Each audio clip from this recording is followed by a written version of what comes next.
religioasă. Oamenii de pace din lumea.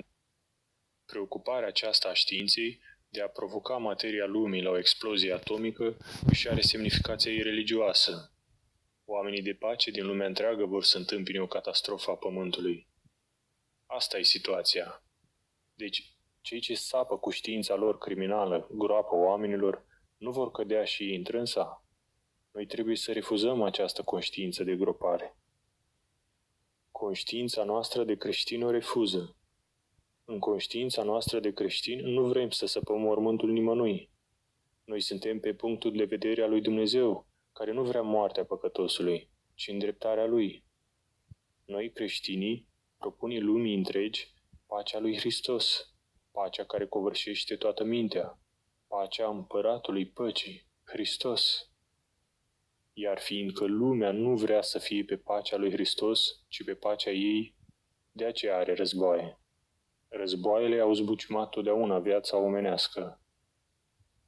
Unul din rosturile pentru care a trimis Dumnezeu pe Fiul Său în lume a fost și aceasta, să pacifice oamenii.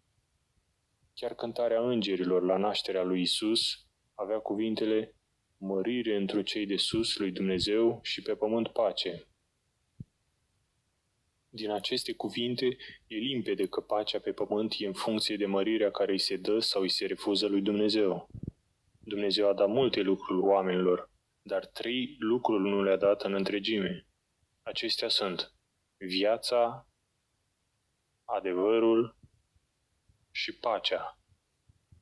Toată istoria oamenilor pe pământ dovedește că singuri, cu de la ei putere, nu-și pot asigura nici viața, de vreme ce mereu e pândită de moarte, nu-și pot asigura nici adevărul și tot așa nu-și pot asigura nici pacea. Dar le iau oarecând când oamenii sunt pe pace cu Dumnezeu, fiindcă Dumnezeu este și adevărul, și viața, și pacea. Iată cuvinte de temelie pentru pace.